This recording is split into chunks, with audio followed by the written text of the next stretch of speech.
Hey, you know what time it is? It's time for a short clip from the main show. We hope you enjoy this. Right back. Then Pierre was back at it again, accusing Carney of plagiarizing and all that kind of stuff. And here again, right? If your attacks are right, oh, Carney's plagiarizing me or plagiarizing other stuff, and oh, like it's just so lame. 'Cause you would think that a party that had more money than God and that loves to attack would just have some kind of better strategy than this guy was successful in business, which is something conservatives usually like. And he's a bad person for it because China, with whom we signed a 31-year deal that was secret, or because whatever it is that they could, because he plagiarizes allegedly when we see Pierre's campaign where he steals Mark Carney's touch of gray on the side of the temples, his affect, and even his lines, such as, we can't control what the president does, but we can control our destiny. Like literally shamelessly steals them and then accuses, and he's still back at it. They've tried this plagiarizing thing now. This was the third day on the campaign. It's like, it didn't take. It didn't take. Uh, and now he's got this housing thing that he had already announced, and now yesterday he's announcing $100,000 off the cost of a house or something like that. Because if cities reduce development charges, he's going to give them some type of incentive.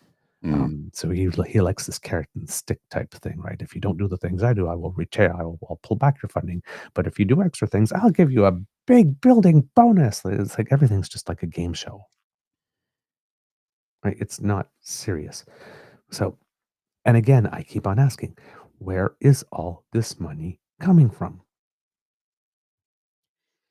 Well, Tax cuts, investments in the trades, $100,000 for cities on development costs, reduction on GST for your house, um, s- uh, while having funds building a base in Iqaluit against the good sense, or well, against without any consent from the people living there, and then mhm. approving permits for like 6 months, which you can't be done. Mandatory minimums, three strike stuff, which is already unconstitutional, which means unless he's prepared to override your fundamental charter rights, it's a law that will accomplish absolutely nothing because the second it's passed, it will be challenged in court and it will be overturned.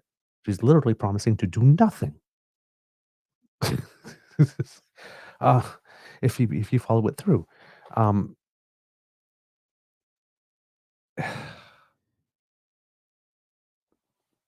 I I I I don't know. This guy's still got half the campaign to go. Yeah, And that's a he little disturbing when you think about and it. he's already had 2 days on crime, and he's already had 2 days on yet another thing for houses. He can't even expand to other areas other than homes, crime budget, and whatever the fourth thing in his Mm. slogan was going to be. It's like we have cultural industries, we have scientific industries that you can talk about. There's official languages, there's language policy in general, the whole indigenous issue, preservation of indigenous languages, uh, greater access to employment for minority groups, but that's too woke, so you won't talk about that.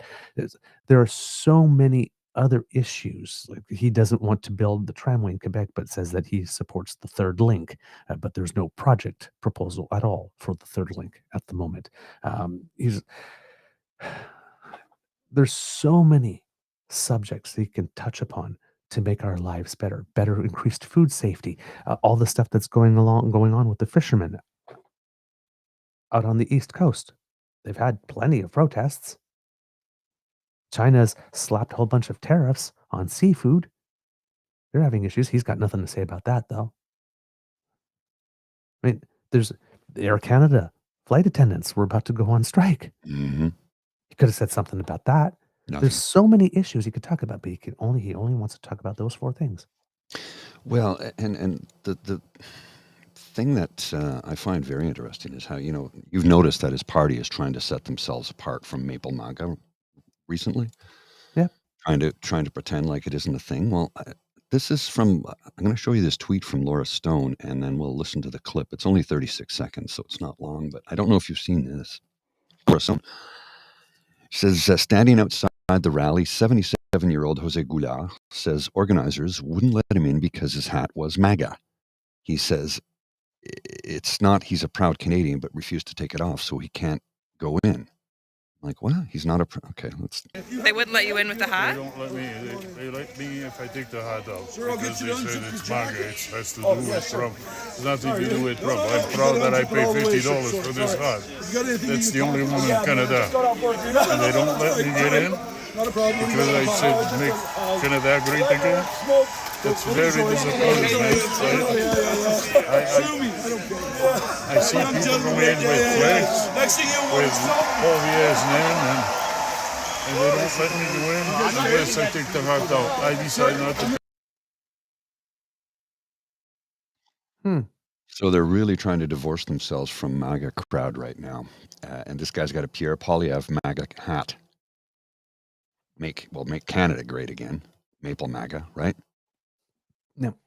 Except, here's the funny thing. Like, oh, look at who's this? Who's this? Oh, look at that. Who's that?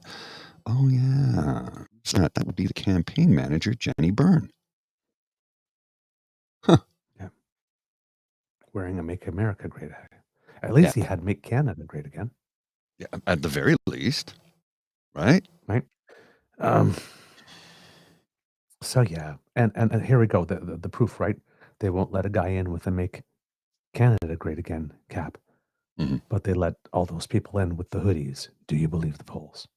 And F. Carney and F. Trudeau and that. Right. Do you believe the polls? Yeah, actually, I do. Yeah. I don't give a shit about them. You know that. But yeah. Yep. I believe the polls because the numbers are there. Right. So we have Pierre, and then somebody else has been changing their tune. We're going to go to the next one because I know that you have to go, Mr. Grizzly, soon. And I just want to show this clip before you do. Mr. Singh has also been changing his tune. A lot of journalists have noticed that Mr. Singh is no longer saying that he's running to be prime minister, but asked about it, that if he was allowed to be prime minister, given the votes of the country, he would be honored. So that's a switch. He seems to have been pivoting as well to the now this is a little early for this pivot, but it could be good in terms of laying some real estate depending on how the debates go. But if the debates go really well for Carney, and then we see a post-debate surge where the Conservatives drop even more and the Liberals are going way over from 201 to 200 seats to 215 seats or something like that. Wow. And it looks like, and like the debates 17th and 18th, and now we're starting early voting, right? So some of the votes will be locked in, not just the anticipatory voting that if you're just going to your return office like we can all do right now, but the actual specific days set aside for advanced voting. Yeah, just before we hit, I got my card in the mail just the other day. Yes. So I can either go on election day or I can go on the 17th and 18th, just over here at Bethel Field House in behind the Elgin Beer Project. For those of you who might not be aware, there's a Fisher Park.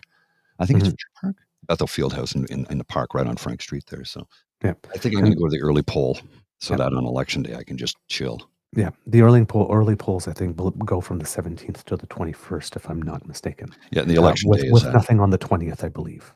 The election day is at Jack Purcell, so I mean it's even closer on election day. But I'm like, I'll go early and get it done. Yeah, and not worry about it. Let's play this clip.